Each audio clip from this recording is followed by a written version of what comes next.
25 airlines, including major U.S. carriers, canceled all flights to mainland China. They've also suspended some flights to and from dozens of other cities, including London, Milan, and Dubai. Delta and American Airlines are waiving fees for people who wish to change certain flights. Travel experts and the Points Guy, CEO Brian Kelly, join us at the table with what you need to know. Brian, good morning. Good morning. So if you're concerned hearing the news about the spread of coronavirus and you have big plans coming up, as a lot of people do with spring break and Passover and Easter, what do? What's your first step? Well, I mean, it's still safe to travel.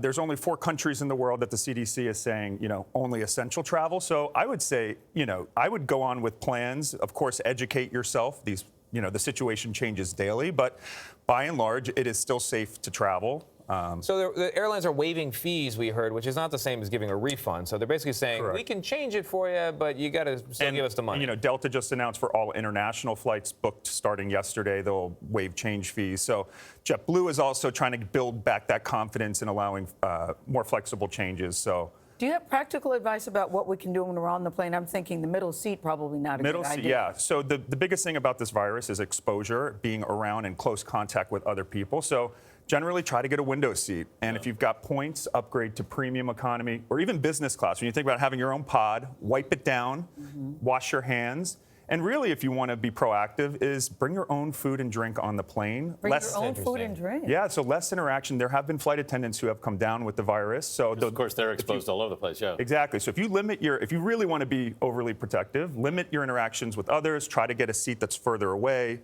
All of these things can help. What do you think the impact is likely to be on the airline industry, canceling this many flights? We just saw a report today that 90% of people still have not canceled their plans. Of course, as it develops and people get more and more scared, that could change. But I think there's a lot more panic going around than is the actual reality. I've flown twice this week. Maybe 1% of people are wearing masks. Yeah, within the U.S. You mentioned business class. I mean, that's a pricey ticket. Should people be using points or considering using points to get there? It's a great time. We just did a study, 64% of business class seats. We've seen a lot more availability using your frequent flyer miles because companies like Facebook and Twitter are telling their employees to stay home, meaning those first class seats are actually available and for using points. So it could be a good time to. Do you think this is likely to affect ticket prices in any way? Absolutely. It is. Yeah, we've seen, make them go down. Hotel occupancy in Hong Kong right now is in single-digit occupancy. Oh, wow. I just saw a friend who's at the Four Seasons for $150 somewhere. So, look, if you are open to traveling, this could be the best time to get a great deal.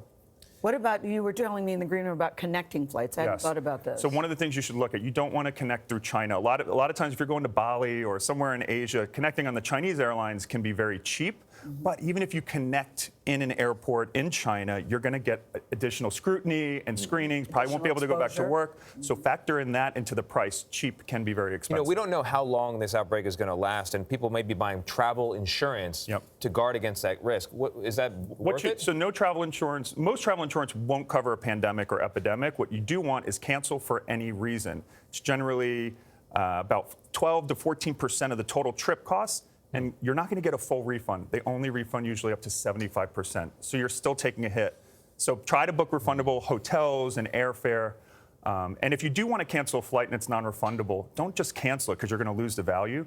Wait and see. The airlines are changing day by day. Yeah. 2, be nice and call the airline and say, hey, can you cancel this? Even if they don't have an official policy, you might get a nice agent. Yes. Or just wait and see because there could be weather that cancels the Be flight. nice. Be nice, always works. Yeah, you're going to say that. Yes, be nice, always works. Brian Kelly, thank you very much.